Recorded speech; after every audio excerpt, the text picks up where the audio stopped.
Okay, now we're going to talk universal curets. And so these are called universal because they are used universally throughout the mouth.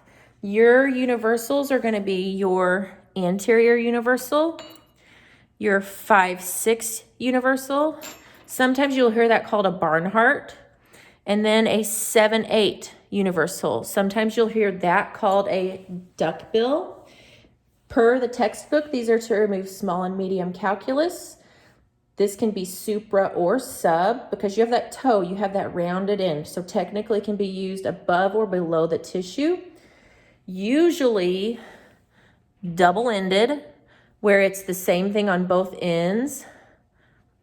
However, we do have our anterior universal where it's that unpaired one, where it's got the sickle on the other side. These are very versatile. You'll learn different places you can use things in different ways, and we'll teach you that as we go along in clinic. The back is rounded, semicircular cross section. There is a toe on the end, just meaning it's rounded on that end. And then you have a cutting edge on each side of the universal curet. The face is 90 degrees to the lower shank. With the adaptation, just like the sickle, we're going to use the side of that blade 1/3. So we're not going to be scaling using the middle. We're going to adapt with that toe or that end. The angulation is 70 to 80 degrees. And then with lateral pressure, it's going to be moderate to firm, a controlled stroke away from the junctional epithelium, meaning away from the sulcus, away from the pockets. Strokes can be vertical, oblique, or horizontal. And then for determining the correct working end, when you get to the anteriors, you just have the one option with a cutting edge on both sides.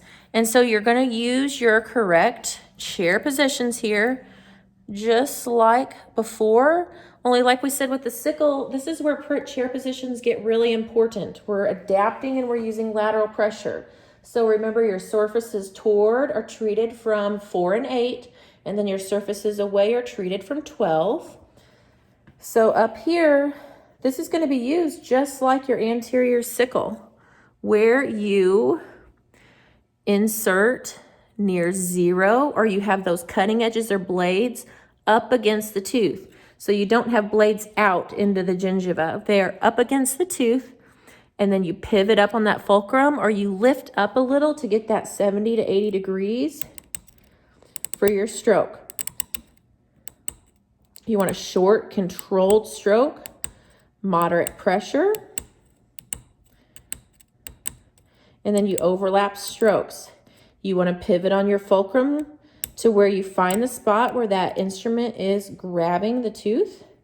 For the facials, I like to drop it down and sit at 12 and go across just like this.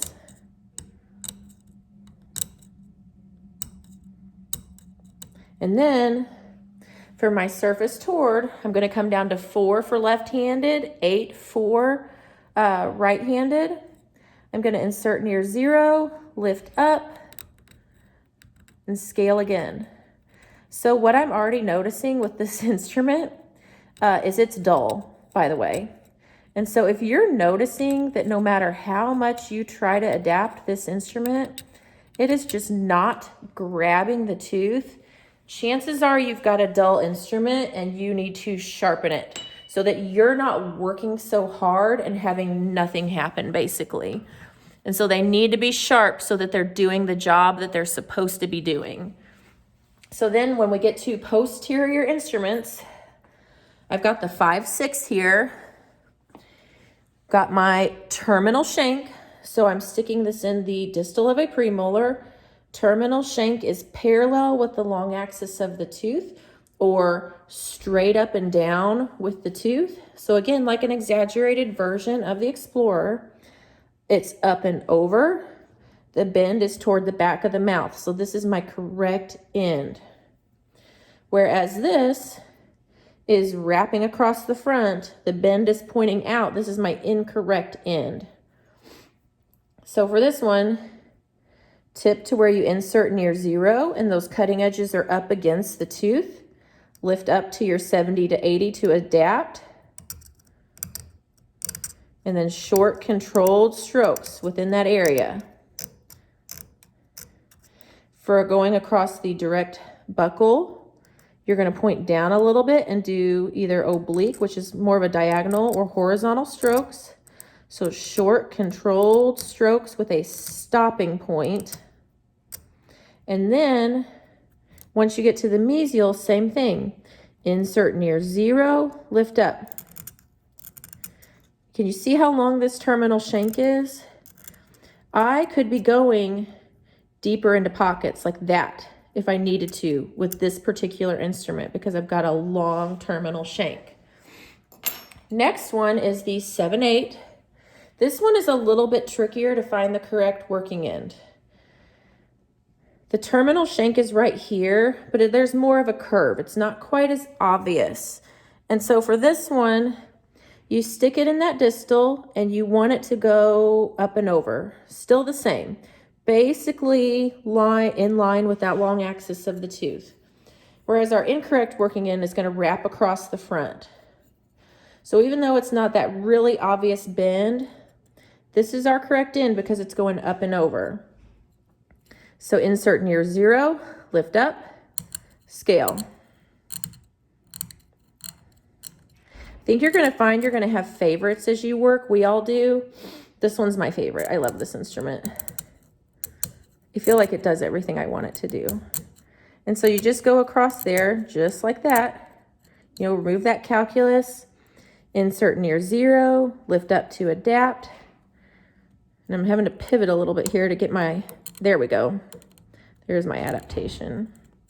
And so with this one, other uses of this instrument, so you know how we talked about universals being very adaptable? I really like this one for the very distals back here. So picture cheek and muscle and everything.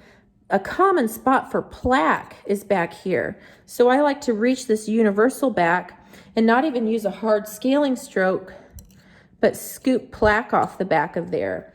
And then sometimes if you do have people that do have a lot of plaque, you know, like more than your polisher is going to want to handle, I'll use this pointed down and not with a lateral pressure stroke, but just to scoop along those gingival margins and just scoop plaque off and then wipe it on my gauze.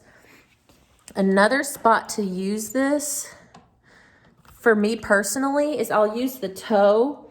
And when people have stain on their like mandibular anterior linguals or their maxillary, I will use the direct end of that toe directly on the tooth. Let me see if I can get this a little bit better. So I'll use the toe like this to get stain off of those surfaces like that. So universals can be used universally throughout the mouth. Now there may be some areas where you may have a first choice that is better than others, but they can be used in different places.